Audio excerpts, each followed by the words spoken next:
Bueno, comience porque le quedan 10 minutos. Ok, entonces ya está grabándose. Bueno, la pregunta, muchas gracias igual por ayudarnos. Y la primera pregunta que tenemos es, ¿cómo definiría la intervención en crisis para un nivel comunitario?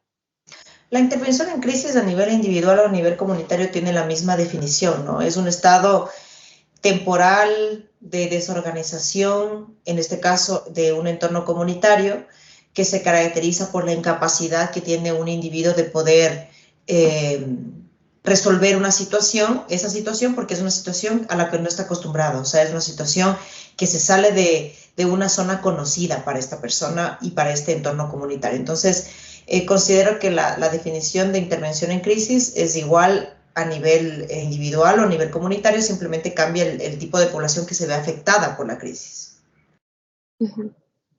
Muchas gracias. ¿Y cuáles son los proyectos de intervención comunitaria que usted ha realizado en los que ha trabajado? ¿Se refiere a intervención en crisis, de intervención comunitaria o intervención comunitaria en general? Intervención en crisis comunitaria.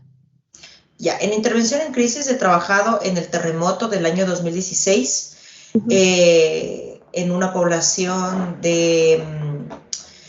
en una población de la costa del Ecuador, de Manabí, en un barrio específicamente que tenía pocos recursos antes del terremoto, escasísimos recursos económicos y muchas problemáticas, y a partir del terremoto pues obviamente quedan más carentes de un montón de cuestiones materiales, sociales y emocionales. Entonces, con un colectivo de psicólogos comunitarios intervenimos en esta población durante un año. ¿Quiere que le cuente específicamente qué hice en el proyecto para ir respondiendo otras preguntas o me va a ir preguntando otras cosas? Sí, bueno, justamente la siguiente pregunta abarca cuál sería el rol del psicólogo para apoyar en intervención. Entonces, ahí me podría comentar qué fue eso. Dentro del proyecto, pues el rol del psicólogo comunitario, social y clínico, porque hicimos algunos en el proyecto que le comento, pues fueron muchos psicólogos y muchos profesionales, era un proyecto multidisciplinario, entonces no trabajaron solo psicólogos, sino fueron médicos, sociólogos, psicólogos sociales, psicólogos comunitarios, psicólogos clínicos. Los psicólogos comunitarios, pues en lo que nos enfocamos principalmente es como en esta reestructuración del tejido comunitario, ¿no? O sea, estas personas que estaban atemorizadas por un suceso que les había ocurrido, a todos en común, pero cada uno de manera particular también, porque cada uno perdió a ciertos miembros de la familia, unos se quedaron sin casa, otros no, y empezar a tejer esas redes en su comunidad, en su barrio, para que piensen que todos se pueden dar un apoyo entre todos, ¿no? Por un lado, lo primero es salvaguardar su integridad física y emocional, entonces ver cómo estaban de salud, cómo se encontraban, también si es que algunos estaban en albergues o estaban en sus casas, ir viendo, y también que si es que volvería a ocurrir alguna réplica, si es que ellos ya sabían qué hacer como comunidad, o sea, a dónde irse, a dónde acudir. Eso es bastante importante, pero creo que antes de eso siempre pienso que el psicólogo en general y el psicólogo comunitario, cuando va a un entorno que en este caso estaba en crisis, siempre tiene que evaluar primero estos riesgos iniciales que puede tener la población, que son como básicos, como estas necesidades básicas, ¿no? No me voy a enfocar ahora en una intervención psicoterapéutica cuando lo que les hace falta es agua, están enfermos, etcétera. Y posteriormente, saber qué es lo que la comunidad necesita, pero que la comunidad manifieste qué es lo que necesita, no lo que yo como interventor creo que necesita la comunidad. Creo que eso ha sido fundamental en nuestro trabajo, y por eso se ha visto que hasta la actualidad, que nos seguimos comunicando con miembros de la comunidad, del barrio, pues recuerdan ciertas cuestiones y hacen ciertas prácticas que nosotros dejamos un poco ahí instauradas, pero a partir de su propia necesidad, es decir, de su propia construcción. Nosotros no fuimos a imponer una manera de trabajar o de ser, sino aprender con ellos y trabajar con ellos lo que ellos deseaban hacer, ¿no? Entonces, lo primero es esta idea de ver estas cuestiones, estas necesidades importantes primarias, que cubrir estas necesidades. En eso pues colaboramos con otras instituciones también que nos ayudaron a reconstruir algunos techos y poner techos en otras casas que se habían quedado sin techos.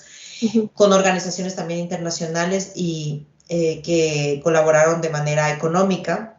Y luego, con los demás profesionales, pues íbamos todos los fines de semana durante un año a trabajar con los diferentes grupos poblacionales. Primero trabajamos con los líderes comunitarios, hicimos unas cartografías comunitarias para ver las necesidades que tenía la comunidad y quiénes estaban como a cargo, quiénes podían liderar ciertos procesos. Y efectivamente, pues, salieron personas de entornos educativos, profesores, principalmente que trabajaban en la zona, ¿no? Y que se llevaban bien con la comunidad. Entonces, algunos talleres y algunos trabajos que hicimos con la comunidad se manejaron en las escuelas, que eran los espacios como un poco más, menos afectados físicamente por un lado, y por otro lado en donde también había más recursos. O sea, muchas organizaciones externas, ONGs como UNICEF y otras organizaciones colaboraban mucho en estos lugares específicamente. Entonces, siempre es importante, yo creo, también construir estas alianzas, ¿no? Alianzas con el Estado, alianzas con otras organizaciones, para que esto de alguna manera tenga una continuidad. Si es que yo tampoco, como profesional o mi colectivo ya no estaba, pues hay otras organizaciones que también trabajaban en común y muchos entes que eran conocidos por la comunidad. Había muchos otros grupos también que apoyaban, no en ese barrio específico, pero sí en otros sectores muy cercanos. Y también es importante saber que hay grupos con los que no quieren trabajar en conjunto tampoco. Entonces hay que respetar también esos procesos comunitarios, ¿no?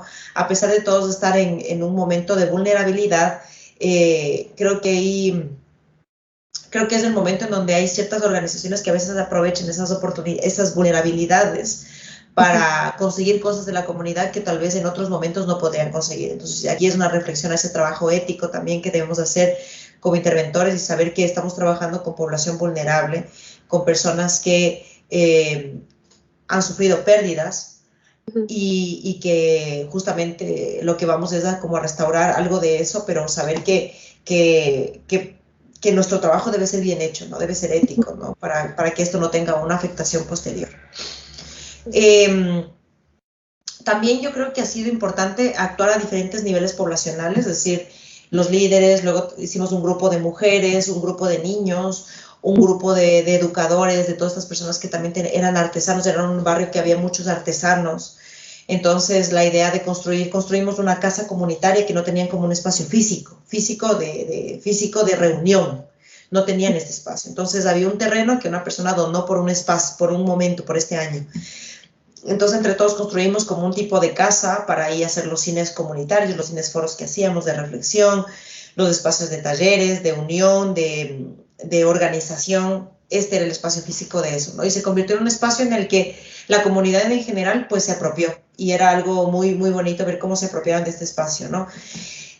También hay que reconocer que el grupo de psicólogos y psicólogas en la crisis también tiene momentos de crisis, ¿no? O sea, también tiene momentos en los que tiene que apoyarse entre sí. Entonces creo que es súper importante el autocuidado del equipo, de poder tener espacios de reflexión entre nosotros mismos, de saber que puede ocurrir una réplica en el momento que estemos nosotros allá y saber qué hacer como equipo también. Porque eso podía haber ocurrido, no ocurrió en ninguno de los días que fuimos, pero podía haber ocurrido, y entonces creo que también era importante tener este autocuidado entre nosotros, ¿no? Entonces, en reuniones que ya hacíamos en Quito, ya hablábamos de nuestra experiencia personal, de cómo nos hemos sentido. Es cierto que mucha gente también se nos acercaba a contarnos en momentos personales, ¿cierto? De crisis un poco individual que estaban viviendo.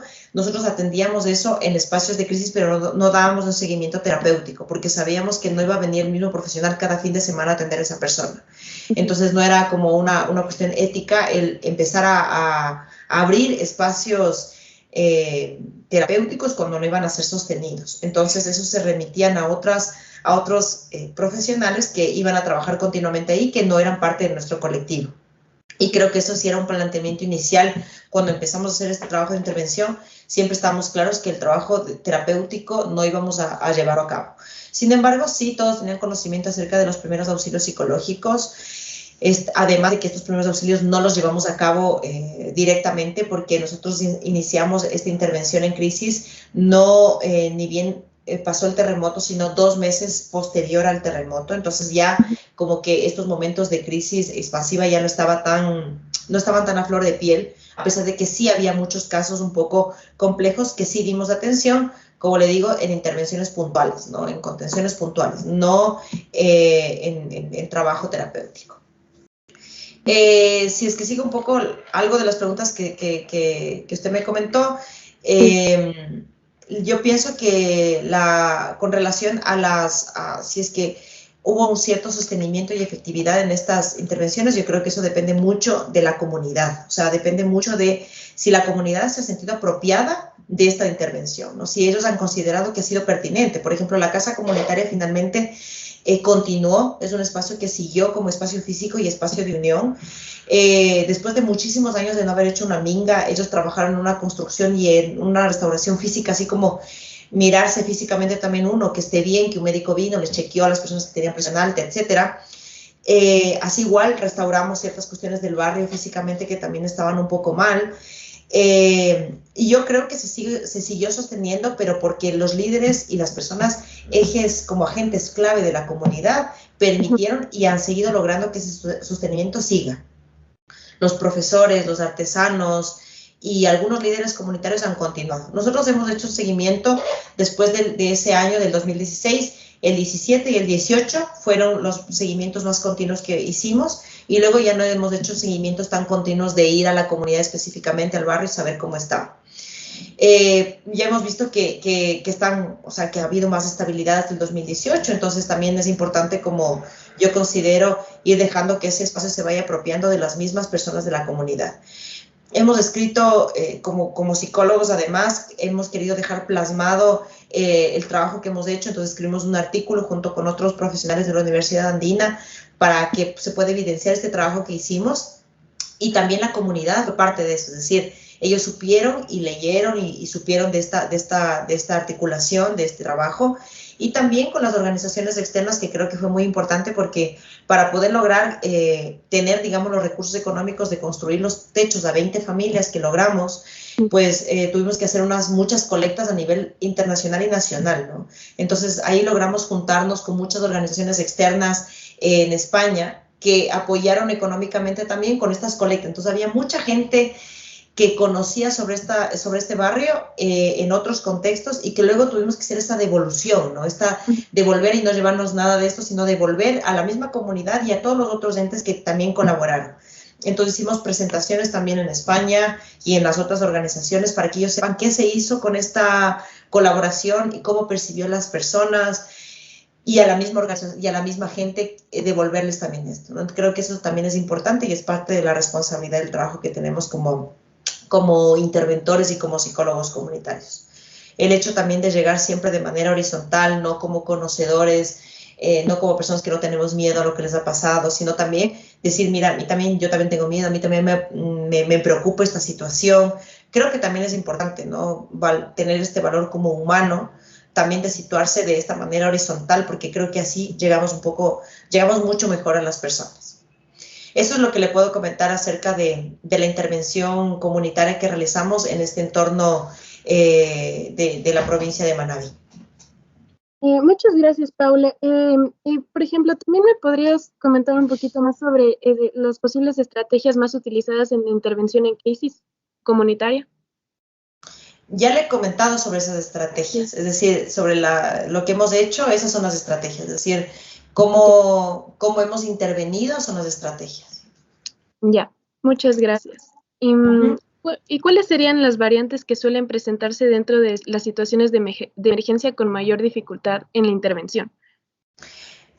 Sí, bueno, le voy a contestar esta pregunta y luego ya tendría que colgar porque ya tengo otra reunión, mil disculpas.